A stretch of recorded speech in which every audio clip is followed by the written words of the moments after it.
Hey everyone, how's it going? Welcome to Let's Play The Red Strings Club. Before we go anywhere with this, I do have some content warnings right up front.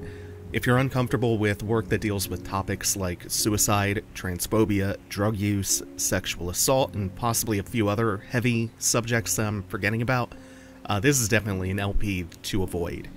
I think the depictions of all this stuff in this game is handled with sensitivity, but still, if it's something that you can't or don't want to deal with, I understand. So what is the Red Strings Club? Well, it's partially a visual novel with a lot of decision making, and also there's bartending and pottery. You'll see what I mean before this episode's over. It's a work of Cyberpunk, so it is fiercely critical of capitalism. It touches on stuff like transhumanism, gender identity, ownership. It's a really wonderful, short and sweet trip. And it asks some big, interesting questions. So it's not just like cool future guns and edgy, gritty visuals. Finally, some good fucking Cyberpunk. In fact, the visuals are one of my favorite parts because it's just a gorgeously detailed pixel art game. So the way that this is going to work is the first episode here will feature probably the most just straight up reading of dialogue verbatim to ease us in. But as we go forward, I'll do a little bit less and a little bit more paraphrasing and just let you read the exact text. And I'll be doing a lot more discussion of the themes around what's being presented on screen. Plus my usual background information and citations of like interviews and stuff, like my normal LPs. Does that sound good? That is how you do a cold open. I wonder when it was my fate was sealed.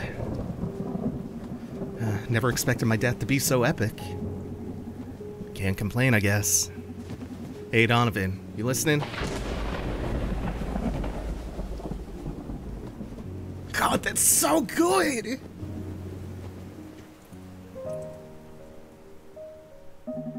Hey Donovan, you listening? You don't need to stop every 3 sentences to ask if I'm listening. Of course I'm listening. I'm a bartender.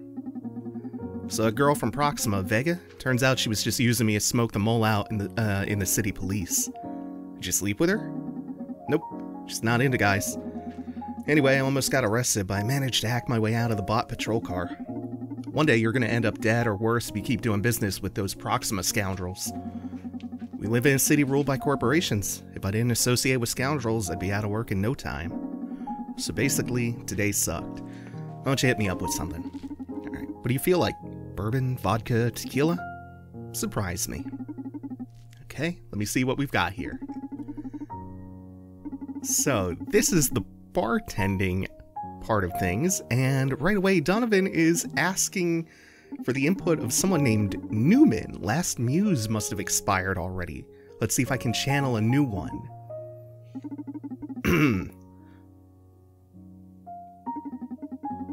Harvester of sensations, I beg of you, bestow upon me your graces. Weave the red strings and guide my hand to tune into buried emotion. So mechanically, you see how there's an arrow on each of these bottles? That'll become relevant in just a moment, but we can pick them up, we can pour them out.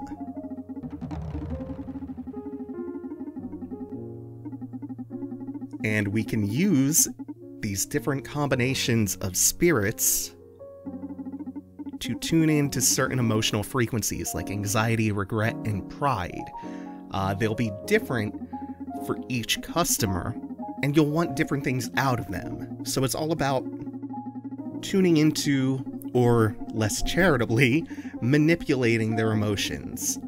So in this case, we got Deep Down Vodka, High Roller Bourbon, Alexander's High Roller Bourbon. We have these facts and objectives here in our notebook.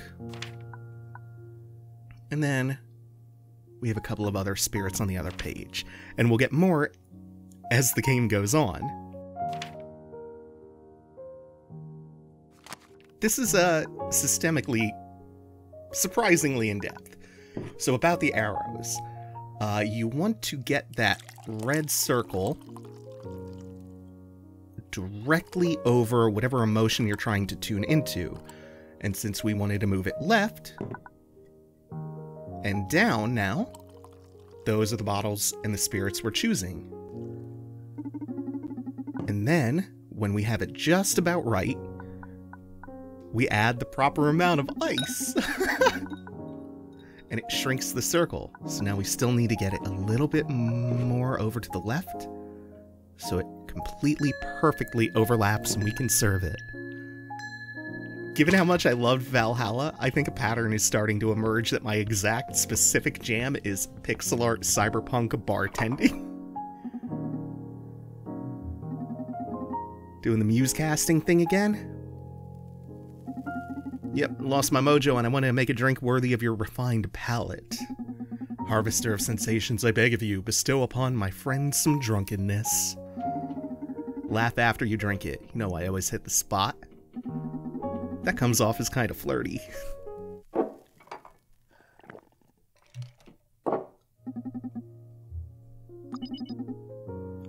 We serve Brandeis a glass of anxiety. And here is where we can track the red string of fate. And this goes for a bit. Don't you ever feel like doing a little cleaning? I wouldn't go so far as killing anybody, but I swear sometimes I just want to take out a few companies. Then I realize it'd be useless, that the problem isn't with the fucking corporations, it's with us. The hoi polloi that populates this city, each of us thinking we're special. I'm unique, my neural drive implant, my cool turquoise Converse prove so. I'm a free thinker in a $300 shirt. Why don't you escape to the country and enjoy a fulfilling corporation-free life then? Yeah? And who the hell is supposed to envy my $300 shirt and my turquoise sneakers there? So who is this? Also, the thing about Cyberpunk bartending games makes sense. Cyberpunk plus service industry. It's such a good framework, especially for visual novel games, because service workers are often demeaned and exploited, which fits right in with Cyberpunk themes. Who are you? 184. Akara 184. It's in pretty bad shape. I believe this is an Akara android from Supercontinent Ltd. They still haven't seen the light of day. According to what I've heard, they've only been put to use internally at Supercontinent. So what the hell is it doing here? Beats me. Rumors say this is the first android capable of making ethical decisions, examining every single factor in play in the life of any subject. Minding emotional status, social impact, economic repercussions, legal risks. How come you're so knowledgeable about this topic? How come you never told me any of this? That's what information brokers do, amigo. Share the trivia, share the trivial, sell the relevant. But we're supposed to be a team. Exactly. And I got your back. Knowing too much can compromise your safety in the field. What if someone tries to torture the information out of you? They'll just kill me since I won't have any leverage. Human improvement compromised. So Brandeis is gonna dive in with his neural drive into this fireworks factory. Not going very deep. Just want to check the memory banks. Oh, another good cyberpunk service industry type game is Neocab. Hey, we're a team. It's for your own good, sweet cheeks. So yeah, clearly the flirting was intentional and reciprocal at that. Hello, world? Did I say the name already? Neocab. It's great. It gives you an excuse to have long conversations with a large cast of disparate characters. And we have an overseer. So instead of being about bartending, Neocab is about the gig economy, ride-sharing apps, and data harvesting. So let's check over the workplace. This is the Pottery disc. Handcrafted limbs and organs. This is where we're going to shape those. This is the official H-Corp's transhumanist wiki. With it, you can study the different upgrades and select ones to craft at the Pottery disk. And then over here is the interface which displays data on our client queue. With it, you can keep track of clients, their progress, and post-operative satisfaction. So let's take on our first client. This is the operating theater. Here you'll receive our clients and you'll install their necessary upgrades. Yeah, send the first one in. Send in the clowns. So who do we have here? First, we're going to check his file. This is Camden LaShawn, 21. He's a cosplayer. No matter what I do, I can't raise my follower count. Please help.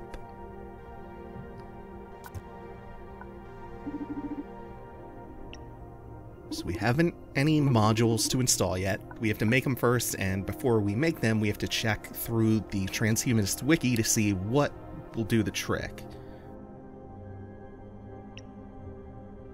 The Godmother filters online content to block any type of negative stimuli. The Prince dramatically increases your sex appeal. The Temple eliminates the need for social acceptance. The Frog nullifies ambition and thirst for power. The Husk shuts your social conscience down. Let's start with the Enchantress to increase his charisma on social media. So we set the Enchantress. This is just the client queue, and then we go to the Pottery disk and we craft it. So there's obviously some things that you're being nudged towards. But you're a Kara 184. You're an android capable of making ethical decisions. What is your judgment about what these people need? What they really want? Pick a proper tool, rewind previous actions to correct mistakes. You'll restore the biomatter, tune into some focus-enhancing music tracks, and then submit the finished product. Yeah, so we're going to click repeatedly to spin the lathe, select our tool, and then shape, while listening to some banger tunes.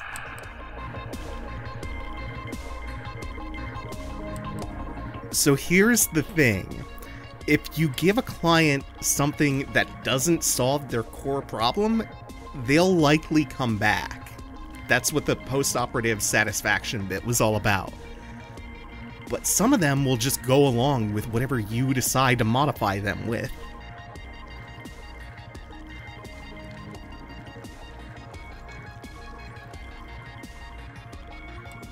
So now we're just going to carefully drag our tool down.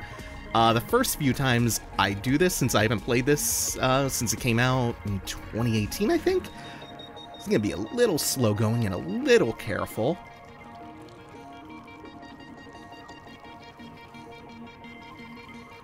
Also, the controls, I will say, are a little weird feeling, but you get used to them.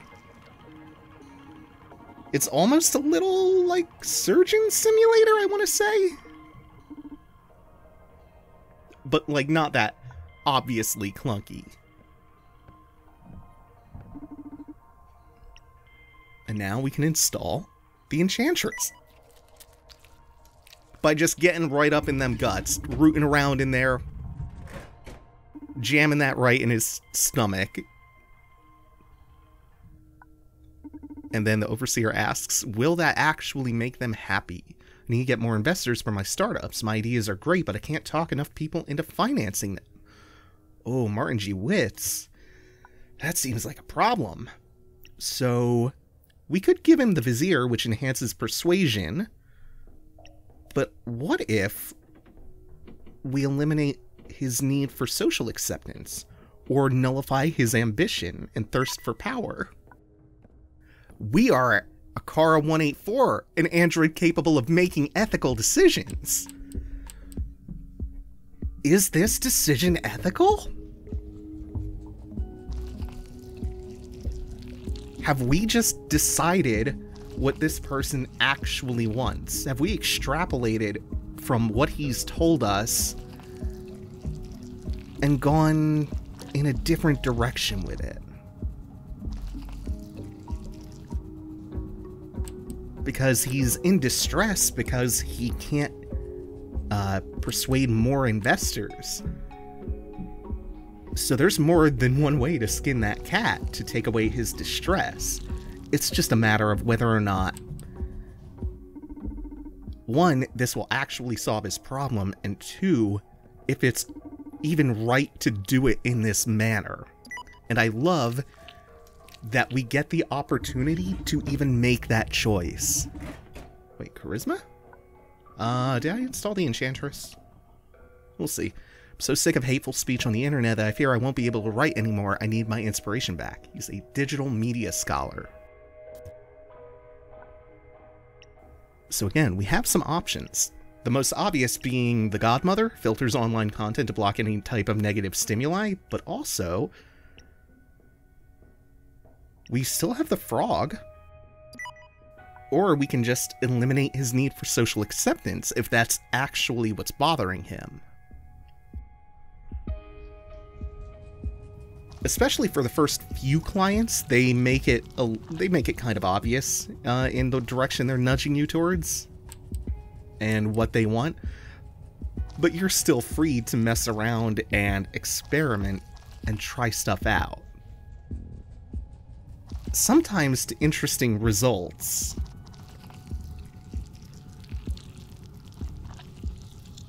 And sometimes you give them what they think they want, and they come back because that hasn't actually solved their problem. So, to an extent, maybe you were right to make the judgment call that the obvious solution is not the actual solution. Who knows? God, this game goes so many interesting directions. I can't wait. Can't wait. I cannot wait. Oh, and it's not just going to be here the whole time or at the bar. These are the two main settings, though. Maybe bitter medicine will do it in his case. Oh, and this is Camden LaShawn again. Follow-up. My follower count went wild, but the amount of haters I've gathered is unbearable. So we gave him what he wanted. What it seemed like he wanted. But there's another problem with that. And we already have the temple and... Yeah, the temple. We already have that made for him. It eliminates his need for social acceptance. Freed them from their dull craving. And Martin's back. Got a couple of successful crowdfunding campaigns running, but I still need to have the big fish on board. Oh, I did accidentally give him the Enchantress. I thought the game was just ignoring my choices. There we go. Let's try the Frog this time. That's not the actual solution, but I still find the wrong solutions really interesting. And once again, Victor is back. I've gained many supporters, but it also exposed me to more hate. I don't want popularity, I need peace of mind. Oh, I also accidentally gave him the Enchantress. I guess I was thinking that it would default to like whatever the most recent one you crafted is instead of just the first one, which is a silly mistake on my part. And he's already back.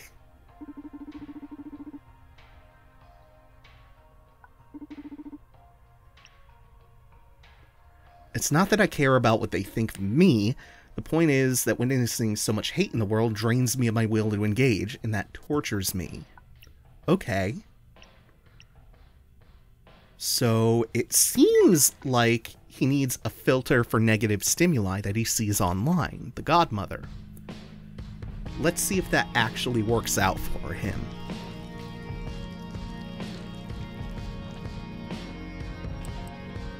God, this music is so good. Every facet of this just comes together in a wonderful way.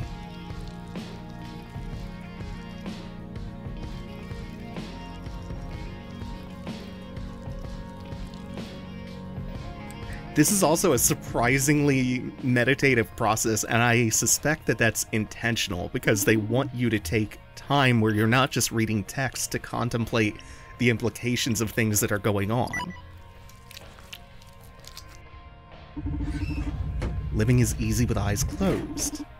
Misunderstanding all you see. Talk about irony, now that I've found a safe space, I've lost touch with reality and can't properly criticize it anymore. I need a different solution. I take just very slight issue with this, because that's not what people mean when they talk about safe spaces.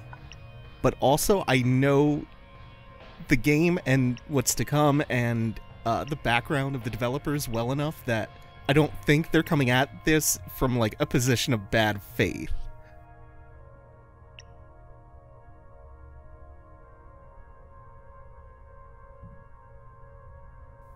But maybe this is what he wants, the husk, to shut his social conscience down. Because he still wants to engage with the world. He doesn't want to block out all of this stuff that just sucks and saps the energy out of him. He wants to be able to doom scroll. He just wants it to not hurt him emotionally. What a terrifying decision at all that anybody would be able to make. To just shut that part of your brain down, your social conscience. Horrifying.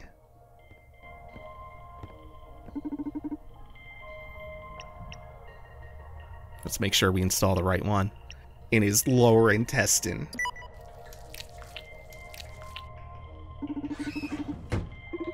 Thank you, Master. Get ready for a new batch of clients.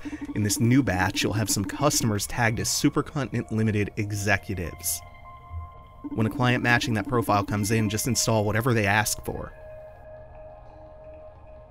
We're in no position to judge our owners. That's the line that really puts it into perspective for me, along with the title referencing the red strings of fate. Akara's boss here is referred to as the overseer, your owner. The overseer's bosses are the executives of the company, your owner's owners. There's a clear hierarchy of ownership here. So that is going to do it for now. Thank you all for watching. Take it easy. Have a good one.